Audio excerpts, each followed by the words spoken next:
केंद्रीय मंत्री जी जो पकड़ बनाना चाह रहे थे, अपने बेटे के लिए भी वो लड़ना चाह रहे थे, तो ये पैतृकता बीजेपी में नहीं होती है, उससे मुक्ति के लिए उनकी दावेदारी कैसे कटे, तो इसलिए ये महिला रिजर्व की गई है। सबको पता है हमारी सुमन वाला दिखी नहीं तो महिला रही, तो एक डमी पोस्ट बना दी। नेताओं ने अपना एक कामधेनु गाय इस नगर निगम को समझ के, नगर निगम के जो सोर्स हैं उन्हें तो सब ये नेता खाई जाते हैं, अंडर टेबल लिए जाते हैं। विकास योजनाओं में आप देख लीजिए, हर उसमें इतना भ्रष्टाचार है। बीजेपी का ये कॉर्पोरेट कार्यालय जो बना 6-7 महीने में बन के तैयार हो गया। अभी मैं देख का यार प्याली रोड, जिसमें मंत्री जी ने उद्घाटन करते हुए मंत्री जी ने कहा था 4 महीने में हम कंप्लीट कर देंगे, अभी भी एक सिंगल साइड बनी। नमस्कार फरीदाबाद, मैं सौरभ भारद्वाज और एक बार फिर आज हमारे साथ कमल सिंह तंवर जी। लगातार राजनीतिक मुद्दों पर उनके साथ चर्चा करते हैं। शहर की शुचिता के लिए हम कमल जी के साथ चर्चा करते हैं और आज बहुत दिनों बाद एक बार फिर हमारे स्टूडियो पहुंचे हैं कमल सिंह तंवर जी। बात करेंगे उनसे और जानने की कोशिश करेंगे कि फिलहाल जो आम आदमी पार्टी इन्होंने ज्वाइन की है वहाँ कैसा चल रहा है। कमल जी कैसा चल रहा है अभी? कल तो बड़ी रैली थी। हाँ, कल हमारी एक स्टेट लेवल की रैली थी और बहुत ही कहते हैं शानदार अभूतपूर्व रैली थी। तंबू उड़ गए थे। हाँ, तंबू वो तो देखिए प्राकृतिक आपदा है, ईश्वर की किस पे कोपवृष्टि हो जाए तो उसे हम कोपवृष्टि नहीं। केजरीवाल जी ने कहा कि ये एक तुम लोगों की परीक्षा है और ये तूफान जो आया, जो जिसने तंबू उड़ाया, वो आम आदमी पार्टी का तंबू नहीं उड़ाता, क्योंकि कार्यकर्ता हमारा वहीं स्थापित रहा। वो कह रहे ये तूफान हरियाणा की राजनीति में बदलाव का संकेत दे रहा है, तो वो संकेत दिया है और केजरीवाल जी ने बखूबी सारे कार्यकर्ताओं को वहाँ उद्घोष किया। जैसे कृष्ण जी ने एक कुरुक्षेत्र में अर्जुन को तैयार किया था लड़ाई के लिए, इसी तरह से उन्होंने अपने समस्त कार्यकर्ताओं को, ये बिल्कुल शंखनाद हो चुका है जी। कमल जी, फरीदाबाद की राजनीति में बड़ी उथल पुथल है इस समय। पहले हुआ कि ये बीसी सीट रहेगी यहाँ मेयर की, तो शहर में मतलब आप समझें कि बिल्कुल सन्नाटा पसर गया। फिर ये आया कि सुप्रीम कोर्ट के आदेश हैं कि यहाँ बीसी जो रिजर्वेशन है उसे खत्म कर दिया गया है, तो यहाँ जनरल सीट हो जाएगी। तो फिर बहुत सारे लोग नाम चर्चा में आने लगे और अब एक बार फिर ये आया है कि ये सीट जो है ये महिला के लिए आरक्षित हो रही है। तो अभी क्या लग रहा है आपको कि ऐसा क्यों चल रहा है? इस सारे परिदृश्य में ना, मैं तो शासक दल की चालाकी मुझे महसूस होती है। इन्होंने बड़ा बखूबी पहले बीसीबी रिजर्व करके इसको मेयर पद को और एक जाति विशेष को लाभ देना चाहा, स्थापित करना चाहा, हमारे ऊपर एक मेयर थोपना चाहा। तो हम लोग उसमें हाईकोर्ट गए, चैलेंज किया इनके इस निर्णय को। वार्डबंदी का भी निर्णय जो अभी विचाराधीन भी है, तो उसमें भी अर्ली हियरिंग की भी हमने लगाई है। नहीं तो डेट जुलाई की थी, तो आपके संज्ञान में होगी, क्योंकि आप भी हमारे सहयोगी हैं। फरीदाबाद को सुरक्षित, समर्थित और विकसित करने में तो आपकी भी पूरी भूमिका है, आप हमारी आवाज़ उठाते हैं। तो ये हमें इनकी धृष्टता दिखती है। ये जुडिशरी को भी गुमराह करते हैं या प्रेशराइज करते हैं।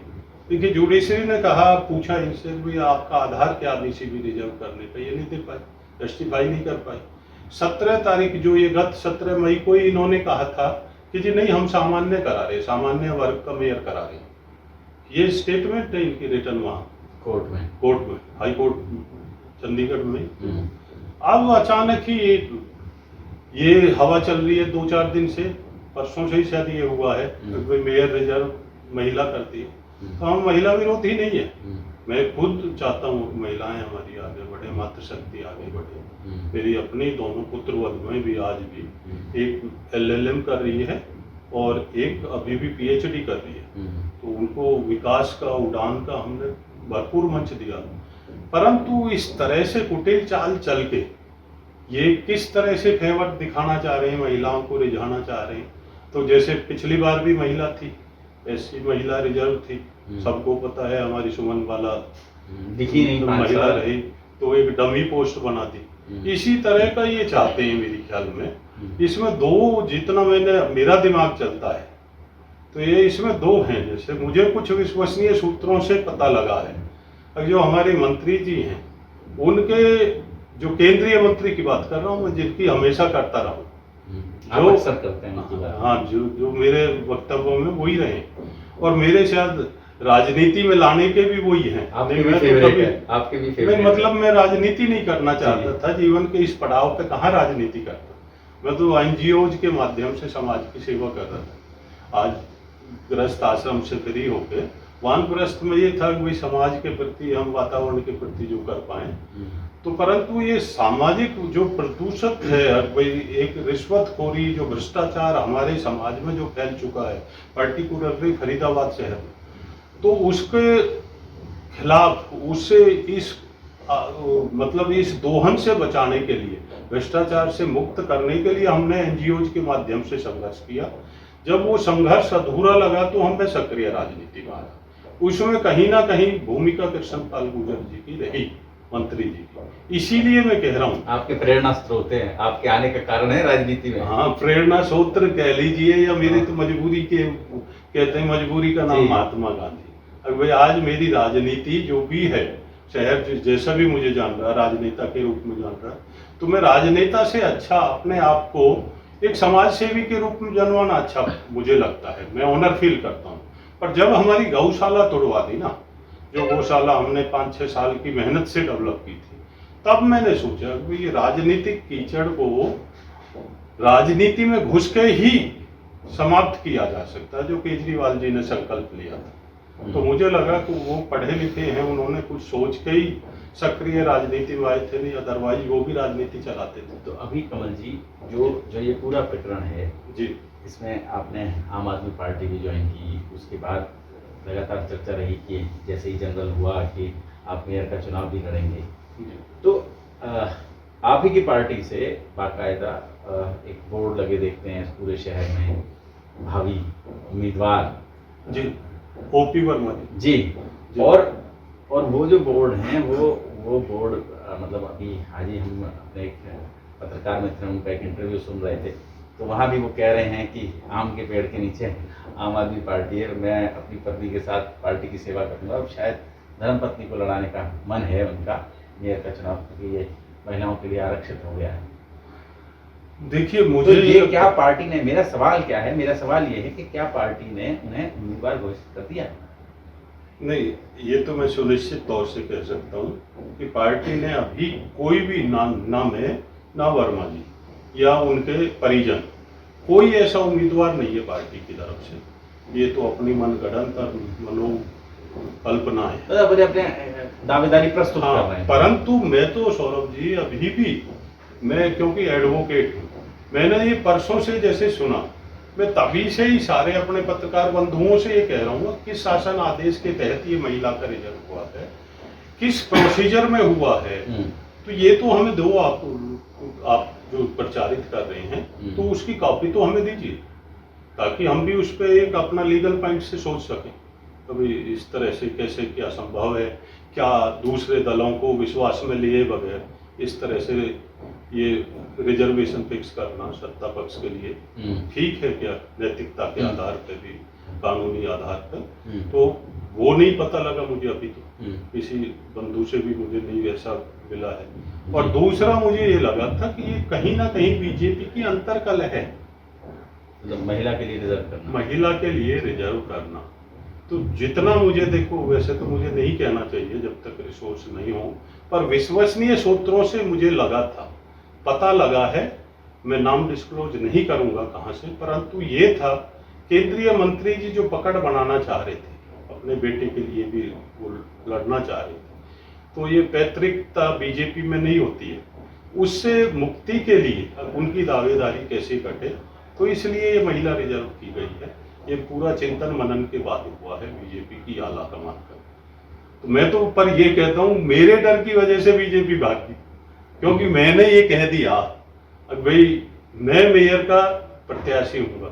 मैंने पीछे पूरी पॉलिसी भी बताई कि हम फरीदाबाद को किस तरह से सुरक्षित, समर्थित और वो करेंगे हम विकसित। इसको नगर निगम को हम ये ऑटोनोमस बॉडी है, इसको हम किस तरह से सेल्फ डिपेंडेंट करेंगे, ये पूरा खाका हमने प्लान किया हुआ।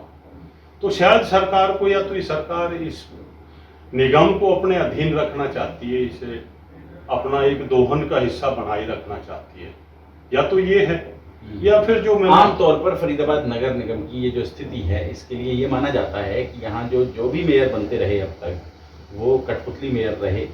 उन्होंने जिस तरह से काम करना चाहिए था उस तरह से काम नहीं किया, और या यूँ कह लें कि जो यहाँ की जन भावनाएं हैं उनको सीधा सीधा रिप्रेजेंट करने वाले, उनको प्रदर्शित करने वाले मेयर नहीं बन पाए आज तक यहाँ, और उसका नुकसान इस शहर को हुआ है। यहाँ एक सूडो डेमोक्रेसी डेवलप हो गई। हाँ, निश्चित तौर पे, तो उसी की वजह से लगातार भ्रष्टाचार भी हुए। यहाँ के नेताओं ने इस पे एकाधिकार कर लिया, अपने इसको बकौती समझ लिया नगर निगम को, और डमी मेयर का एक यही ड्रॉबैक रहा कि उनकी लूट को नहीं रोक पाए, उनके इरादे को, कुत्सित इरादे थे जो, उनको वो मेयर नहीं रोक पाया क्योंकि वो डमी था। और नहीं तो अदरवाइज ये अपने आप में एक इतनी जबरदस्त बॉडी है कि इसे सरकार से कंपनसेशन की जरूरत ही नहीं पड़ेगी, जो ये एड मांगते रहते। ये सेल्फ डिपेंडेंट इतनी हो जाएगी कि ये तो, और वेलफेयर योजनाएं भी हम नगर निगम के माध्यम से, मैंने कहा था कि हम कर सकते हैं, जैसे मोहल्ला चिकित्सा की भी हम सोच सकते हैं इसी नगर निगम के रिसोर्सेज से, हम प्राइमरी एजुकेशन की भी सोच सकते हैं इसी से। जबकि ये अभी भी उधार मांगते रहते हैं, क्योंकि इसके नगर निगम के जो सोर्स हैं उन्हें तो सब ये नेता खाई जाते हैं, अंडर टेबल लिए जाते हैं, चाहे अनऑथराइज कंस्ट्रक्शन करके जो मिलना चाहिए था नगर निगम को, एक अकेले 12/2 से 100-150 करोड़ मिलना चाहिए था मेरे हिसाब से। वहां से क्या मिला नगर निगम को? नील। और बन गया कॉम्प्लेक्स, तैयार हो गया, इंडस्ट्रियल प्लॉट को कॉमर्शियल बना दिया। इसी तरह से एडवर्टाइजिंग का देखो आप कितना बड़ा है। इसी तरह से ये देखो स्लाटर हाउस है, जो स्लाटरिंग, ये जो है बीफ शॉप्स हैं, जो ये कोई उनसे जनरेट ही नहीं हो रहा कुछ भी, ना हाउस टैक्सेस से हो रहा।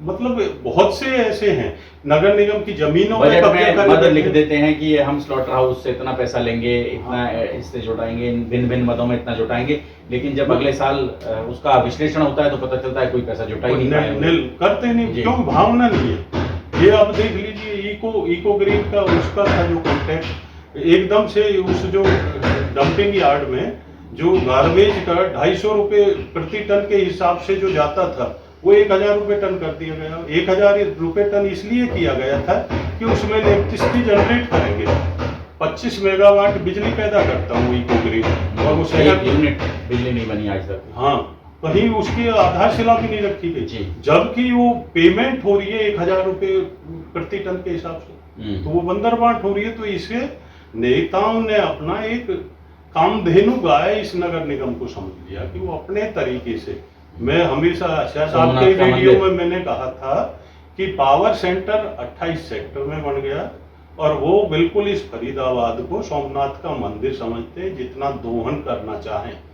विकास योजनाओं में आप देख लीजिए, हर उसमें इतना भ्रष्टाचार है। बीजेपी का ये कॉर्पोरेट कार्यालय जो बना 6-7 महीने में बन के तैयार हो गया। अभी मैं देख के आया प्याली रोड, जिसमें मंत्री जी ने उद्घाटन करते हुए मूलचंद जी ने कहा था 4 महीने में हम कंप्लीट कर देंगे।